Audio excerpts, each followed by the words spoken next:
Hi everybody, this is Susie and I'm Hondo. This is how we use a rhythmic activity we call the first day skill drill. This is a Susie and Hondo original.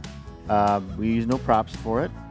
Susie's going to take us through the pieces right now. It's number 9 in our social dance system. First day skill drill.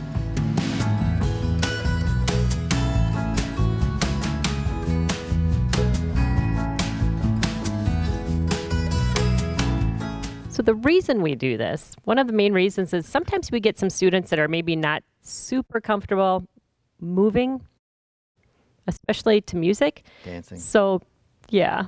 And so sometimes if we give them something that they're really comfortable with, then it's more comfortable for them to move with it. So it was kind of to get over a bump when we had some students that really didn't care to dance.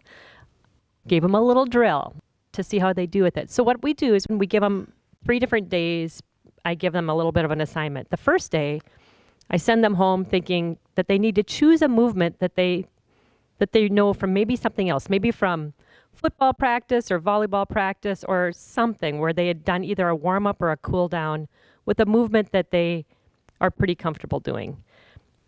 Try to keep them from doing, say, push-ups or burpees, because by the time the project is done, Floor-related items. yeah, anything that's on the floor is a little bit tougher because by the time that this is done, they'll have done a lot of them. So they just don't know where they're going with it. So if I were to tell you, Hondo, can you come up with a move that you are pretty comfortable with? I'm going to use the grapevine. Oh, Everybody wants to do a grapevine. right. So if you were to show me your grapevine like you were teaching a class, Just show it. well, how would you teach it to a class? Okay, so I would teach the grapevine like this. I would say, okay, everybody, this is called the grapevine. I'm going to do a reverse angle. I'll demonstrate it one time, and then I'll take you through the pieces using numbers. So here's how it looks. I start right foot ready. I go to the side, reverse direction, and go to the other side. Now I'm going to break that down, using a reverse angle. Let's stay right foot ready. Step right foot to the side. My left foot goes behind my right foot. My right foot goes to the side, and I do a brush so that I can go again with that left foot. Start again to the left. Left foot to the side, my right foot goes behind, my left foot goes to the side, and I brush. There, I've done the 8 steps to the grapevine. So, now, yeah. So perfect. So that would be part 1. We would try to get them just to teach it.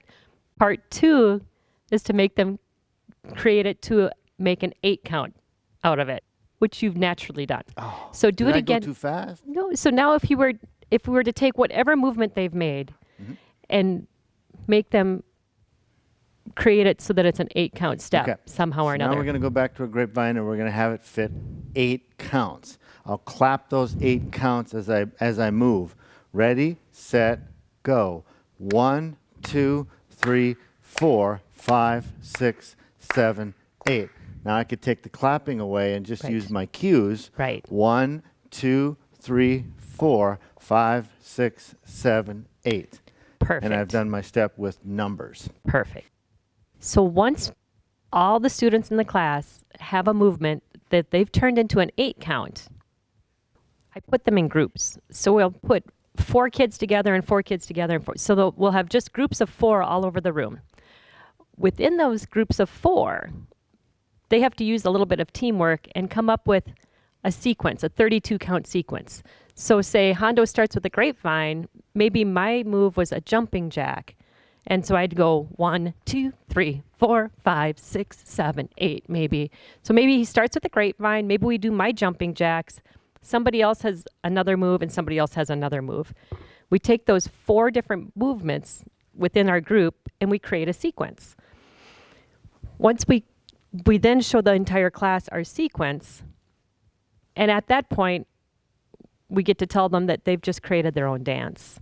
And so they get to choose a song that they really like. They have to name their dance, and then they get to perform it and teach everybody else in the class. So by the 3rd day, they've already created something that they can call their own. They've realized that really movement is just the same things they've already done. This dancing is the same thing they've already done in every other sport they've ever played. We just put music behind it. And it usually works to get people a little bit more comfortable with the idea that they're going to move and it's okay. They're going to move in different directions. All of that seems to work better. So you've given them a little bit of comfort in moving, a little bit of comfort in teaching, and a little bit of comfort in creating. Yes. So that's our goal with the first day skill drill, to bring non-dancers to that level where they can learn it, teach it, and create with it. Nice job. Yeah. And that's the reason we do it. I say it's a Susie and Hondo original, but mostly Susie. I don't know. But it seems to work pretty Yeah, good. it's fun. so. Fun way to start the class. And Yeah. the class is for typically teachers. Yep, usually for teachers. So, Well, Yeah. a dancer could learn this. absolutely. So if I had a private lesson, I could instruct my couple or my dancer that a nice way to get comfortable taking ownership in your dancing skills is to go teach somebody. And if they were inclined to be outgoing or adventurous, they might try it. Because a lot of dancing is passed down from person to person. So it's good for the studio model as well. I like Yes. to share this with our private lesson students when I can. Yep. So it has a lot of applications. Thanks. And there you have it, our first day skill drill. Enjoy that, and I hope it helps you out there teaching.